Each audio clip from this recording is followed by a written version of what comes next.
So let's check the multimeter. As you can see, we get 003, okay? Hello everyone.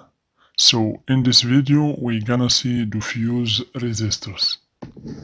So as you can see here, this is mini fuse resistor here. We have 3 zeros above this resistors, means this is a fuse resistor, okay?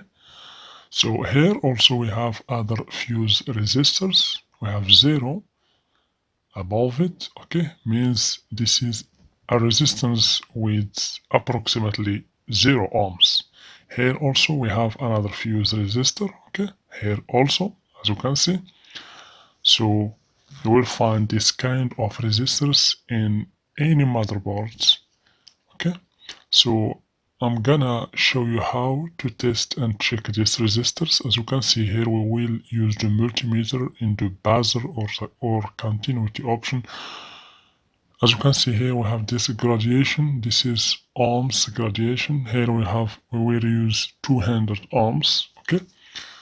And we will check the fuse resistance, okay? So let's check the multimeter. As you can see, we get 003, okay? So this is a 0 ohms, as you can see. Here also, as you can see, this is a very low resistance. As you can see,